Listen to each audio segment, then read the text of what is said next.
네, 새 정부 출범과 함께 시장이 상당한 기대감으로 동반 상승하고 있습니다. 이걸 어떻게 해석하면서 이 기류에 우리가 편승할지 올라탈지를 고민해야 됩니다. 시장 머닝 전략, 시장의 깊은 이야기 들어보겠습니다. 블루워크 이동훈 대표 오셨습니다. 어서 오십시오. 안녕하세요.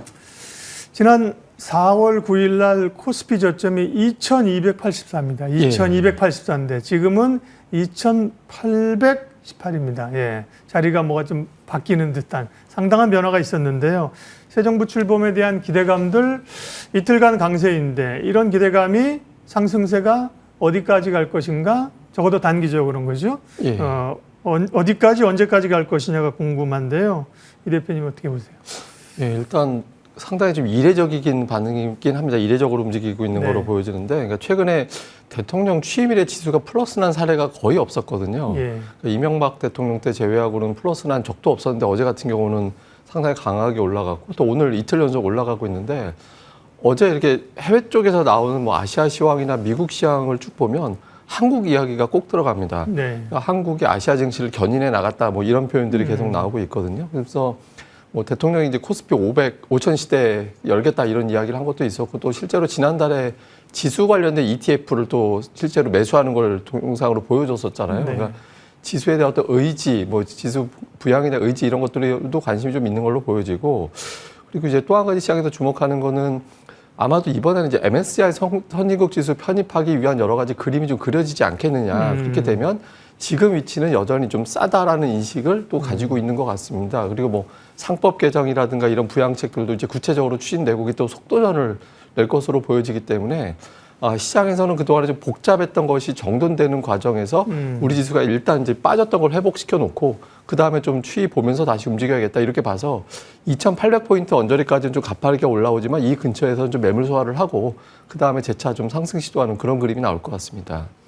MSCI는 사실 정책적으로 좀 지원하거나 결정해야 될 부분들이 있기 때문에 그죠? 예. 외환시장 같은 건 이미 사실 관련해서 많이 좀 오픈을 했고, 예. 뭐 지수 사용 문제라든지 이런 것들이 좀 있는데요.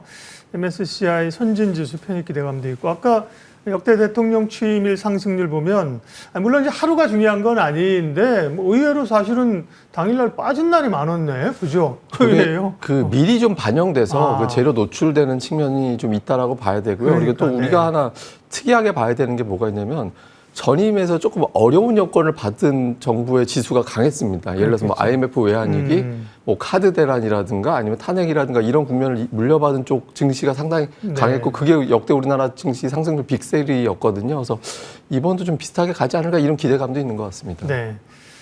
결국은 시장이 이제 좀 구조적으로 가려고 하면 지금 상당히 줄어든 외국인들의 비중들을 외국인들이 얼마나 채울 것인가인데, 환율 얘기도 좀 하겠지만 사실은 뭐 외국인들의 매수, 한국 증시 매수의 그 설명하는 변수가 환율이 뭐 지금 상황에서 그렇게 뭐 7, 80% 압도적인 건 아니라고 보여요. 그죠? 예. 한국에 대한 펀더멘탈이나 체력이나 정책이나 아까 말씀하신 MSCI나 이런 걸 이제 종합적으로 보지 않겠어요? 그러면 외국인들이 지난달 오랜만에 10개월 만인가요? 순매수, 이달도 순매수인데요. 외국인들의 매수 기조는 이어질 수 있다. 이렇게 보십니까?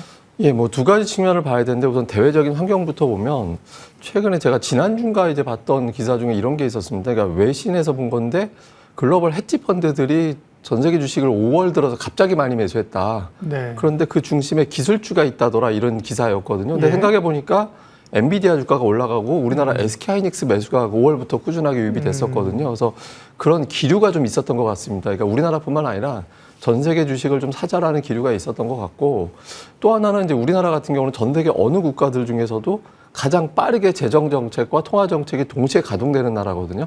지금 현재 이미 통화 정책 금리를 내렸고 연내 추가적으로 인하할 것이다라는 메시지를 아주 강하게 내세운 상태고, 또 지금 추가 추경에 지금 35조 원 정도까지 예상이 되고 있는데 기존의 13조 원은 주로 이제 그 재난 극복 쪽으로 사용이 되는 걸로 알려져 있는데 이번 같은 경우는 경제 성장 자체를 끌어올린다라는 게 목적으로 되어 있거든요. 그래서 지금 성장 전망치를 0.4에서 0.5%포인트 정도 높이는 계기가 될 수 있다라고 지금 시장에서 보고 있어서 하향되던 우리나라 성장 전망을 바꿀 것이다. 이렇게 이제 기대가 나오는 거죠. 그래서 저 외국인들의 어떤 그래프도 잘 보시면 기존의 외국인들이 매수를 들어온다 하더라도 매수 기조가 뭐 한 2주 정도 지나가면 다시 매도로 바뀌는 현상이 반복됐었는데 지금은 한 달 반 정도 계속 외국인들의 매수 기조가 이어지고 있거든요. 그러니까 단기적인 성향이 아니라 이미 추세적으로 들어왔다라고 봐야 돼서 당분간 이제 외국인 투자자들의 매수는 조금 더 강약 조절은 되더라도 역시 좀 이어질 가능성이 높다 이렇게 봐야겠습니다.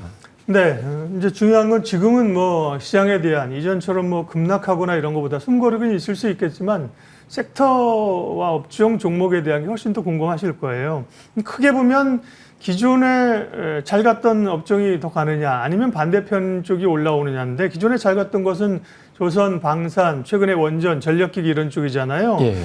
다시 원전은 또 체코 수주 성공하면서 분위기가 좋습니다. 이쪽 섹터들은 어때요? 수급이나 에너지가 뭐 이런 것. 최근에 매수세가 완전히 끊어지진 않았고 네. 외국인 기관 투자들이 매수는 하고 있는데 네. 이제 가격 부담을 좀 걱정을 해야 될 것 같고요. 이미 또 오늘 재료가 나오면서 사실상 재료는 확정이 된 거잖아요. 원전 그래서 같은 경우 그렇죠. 예. 예, 추가적으로 반영될 재료가 나오기가 쉽지 않다라고 봐야 되는 게 있고 또 하나는 관세 때문에 불안정한 상태에서 가장 강력한 대안주였거든요. 그러니까 네. 뭐 재료가 확실하고 실적이 유력하다라는 점에 반영이 되어 온 종목들이라서 지금 이제 관세 협상 주체가 우리나라가 생긴 상태라서 향후에 관세 협상이 잘 될 경우에 관세 피해주들로 또 매수가 분산될 수도 있는 그런 위치입니다. 그래서 지금은 좀 추가적으로 올라갈 수는 있겠지만 예전에는 시세 국면이었다면 지금은 좀 뭐 오르락 내리락 하면서 변동성이 좀 커지는 그런 국면으로 전환됐다라고 봐야 돼서 신규 매수하기에는 지금 위치에서는 좀 부담이 된다 이렇게 봐야겠습니다. 네. 새 정부 출범 전에 이미 좀 올라서 출범하고도 기대감을 반영하고 있는 것이 지주사하고 금융주 가운데 특별히 증권사, 증권주입니다. 예. 오늘은 조금 상승폭이 둔화되고 쉬어가는데 쉬면 조정하면 기회입니까? 예, 뭐 증권주 같은 경우는 뭐 네. 많이 올랐다고는 하지만 우리가 차트를 아주 길게 놓고 네. 보면 정말 오랫동안 소외받았다가 최근에 작년도 뭐 이전에 밸류업 정책이라든가 이런 것들 때문에 올라오고 또 쉬었다가 올라오는 그런 단계라서 장기로 보면 지금 위치가 그러면 고평가냐라고 얘기한다면 아직은 또 그런 위치라고 보기는 어렵거든요. 우리가 지수의 어떤 추가적인 상승 그리고 예탁금이 향후에 증가될 가능성이 저는 높다라고 봐야 돼서 증권 업종에 대한 재료는 아직은 남아 있다. 다만 이제 단기적으로 가파르게 올라간 게 있어서 네. 그 부분에 대한 부담을 좀 덜어낸다라면 뭐 더 올라갈 수 있는 여건이 만들어진다라고 봐서 뭐 증권주라든가 그다음에 이제 지주회사 그러니까 지주회사 내에서도 또 원전이라든가 이런 것들하고 엮여있던 종목들은 이미 조금 부담이 되는데 그렇지 않은 종목군들은 여유가 있다라고 볼 수 네. 있거든요. 그래서 지주사들도 여전히 좀 긍정적으로 바라보고는 있습니다. 원전이랑 이런 쪽 연관된 뭐 대표적으로 두산 같은 걸 얘기하시는 걸로 제가 예, 맞습니다. 틀리면 얘기해 주세요. 이해되고요. 네. 그다음에 자막에 보면 약간 중소형 지주사군이라고 하면 최근에 뭐 LS 이런 그죠? 그러기도 중견. 하고요. 네. 그다음에 코스닥에서 홀딩스 들어가는 회사들이 맞아요. 있습니다. 그러니까 네. 이런 기업들이 최근에 이제 네. 강하기 시작하거든요. 네. 이것도 좀 주목해 볼 필요는 있습니다. 네. 그러면 이런 지주사나 이 증권주나 이런 쪽은 조정시 매수한다고 하면 못 올랐던 걸 사는 것보다는 역시 강한 쪽을 조정할 때 사는 게 더 맞는 전략인가요, 지금은요? 저는 이제 제가 뭐 여기서 자주 쓰는 표현인데 네. 못난이 주식이라는 표현 자주 썼잖아요. 네, 네. 그러니까 그 대표적인 게 예를 들어서 자동차나 네. 반도체라든가 아니면 2차 전지라든가 이런 종목들인데 이게 공통적으로 우리나라 이제 수출을 주도하던 산업이거나 주도하는 산업이고 관세라든가 미국의 여러 가지 정책 때문에 피해를 받을 것으로 우려가 됐던 종목들이거든요. 근데 네. 이게 관세 협상이 진행이 되면서 이런 불확실성이 제거가 된다라면 주가는 오랫동안 소외가 돼 있다 보니까 가격 부담이 거의 없는 위치. 지금 삼성전자 실컷 오른 것 같은데 지금 오늘 6만 원 왔다 갔다 정도밖에 안 네. 되거든요. 그래서 이런 종목들이 두각을 나타낼 가능성이 있다라고 봐야 돼서 오히려 최근에 좀 많이 올랐던 종목들보다는 네. 이런 종목들 쪽으로 좀 관심을 가져보는 게 낫지 않을까라고 네. 보고 있습니다. 제가 이제 앞서 질문을 조금만 하면 이제 지금까지 올랐던 지주사나 증권주 이런 거에 관심 있는 분들이 조정할 때 그 가운데서 예를 들면 증권주 가운데 많이 오른 걸 사는 게 좋으냐 아니면 그 소외된 걸 사느냐 요 질문이었는데 그 답변 좀. 예, 그것도 이제 마찬가지인데 올랐던 종목들보다는 네. 이제는 투자들이 그러니까 돈이 새롭게 들어오는 국면으로 예. 바뀐다라고 보면 오름보다는 좀 덜 오른 걸 찾아갈 가능성이 있거든요. 그래서 네. 조금 덜 오른 쪽에 관심을 갖는 게 네. 필요할 것 같습니다. 그리고 지금 말씀하신 소외돼 있었던 섹터가 대표적으로 반도체, 자동차, 2차 전지 이런 쪽이잖아요. 예, 맞습니다. 이런 쪽은 지금 또 오히려 이제 조금 관심을 가질 필요가 있다. 그럼 반도체나 2차 전지, 뭐 자동차 이게 다 아직까지는 뭔가 좀 찜찜한 해석, 정책적으로도 뭐 우려들이 좀 남아 있잖아요. 그런 것들이 주가 상승의 발목을 추가적으로 잡지는 않을까요? 예, 그래서 오히려 이제 발목을 잡을 때가 이제 기회가 될 것이다라고 보고 있는데, 그러니까 지금 글로벌 성장 전망을 얼마 전에 OECD에서 하향 조정을 했잖아요. 네. 근데 그 이슈가 됐던 게 주로 관세가 됐던 건데, 그러니까 트럼프 대통령이 최근에 이제 마음 약해진 게 좀 티가 나는 게 새벽 2시 반에 갑자기 시진핑에 대한 SNS 글을 올린다든가 이런 것들은 협상을 타결해야겠구나라는 것들에 대한 조급함이라고 저는 해석을 하거든요. 그래서 무역 협상이라든가 이런 것들이 나올 때마다 출렁거릴 수는 있겠지만 궁극적으로는 타결이 돼 갈 가능성이 높다라고 봐야 돼서 물론 이제 관세에 따라서 피해 규모는 또 정해지긴 하겠지만 그 자체가 불확실성이 제거가 되는 과정으로 보여집니다. 그래서 지금으로서는 그런 점을 볼 때 오히려 지금부터 흔들릴 때는 오히려 기회가 된다라고 봐야 돼서 해당되는 종목들은 좀 주목을 하고 있습니다. 네. 내일은 우리가 이제 휴장이고요. 사실은 6월이 본격적으로 시작되고 새 정부 출범이 된 거죠. 이제 시작인데요. 다음 주부터 6월 전략 좀 마무리해 주시겠어요?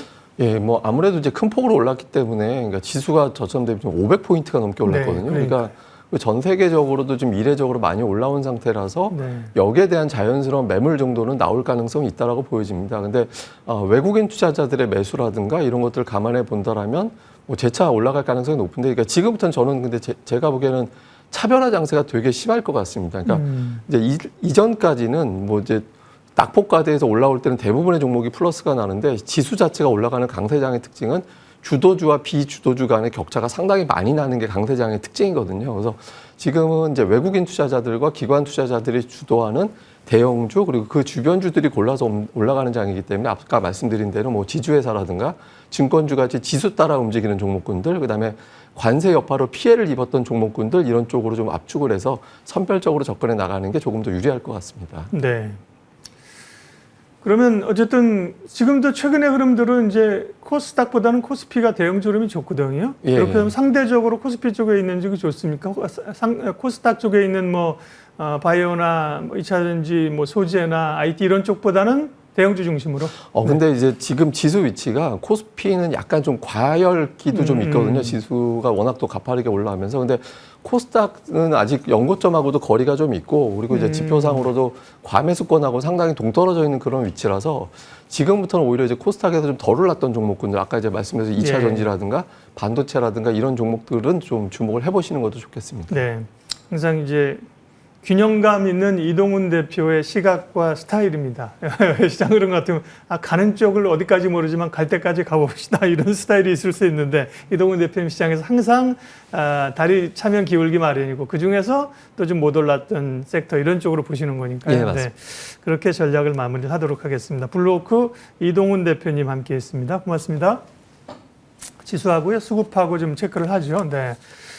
2,800이 사실 이렇게까지 빨리 올 수 있을까는 생각을 사실 못했는데요. 뭐 하루에 주가가 50포인트, 70포인트씩 오르니까 2,820까지 왔습니다. 다만, 네, 여기서 그러면 뭐 지수대로만 보면 우리가 상정할 수 있는 게 2,900, 그죠? 그 다음 3,000인데 그걸 곧바로 갈 수 있느냐. 그에 대한 부담은 좀 있다. 이동훈 대표께서 아까 말씀을 하신 거고요. 상대적으로 코스닥에 대한 상승폭이 좀 적어 보이는데 거기도 키 맞추기 할 수 있다고 보셨고 수급 한번 보여주세요. 결국은 이제 외국인들이 지수의 흐름들은 외국인들이 상당한 영향력을 미치죠. 종목 섹터는 분명히 뭐 기관들이 중심이긴 하지만 외국인들이 보면 계속해서 어제도 그렇고 지난달 5월에 이제 순매수였잖아요. 6월도 어제까지 제가 찍어보니까 1조 한 2천억 정도 순매수를 했더라고요. 오늘도 외국인들이 현선물을 함께 매수를 하는 분위기로 네 갑니다. 기관들은 사실은 좀 미안한 말이지만 뭐 왔다 갔다 하는 거고 따라서 하는 거고 외국인들의 흐름 체크할 필요 있습니다. 예, 시장공감10 여기까지 하겠습니다. 오늘도 좋은 결정하십시오. 고맙습니다.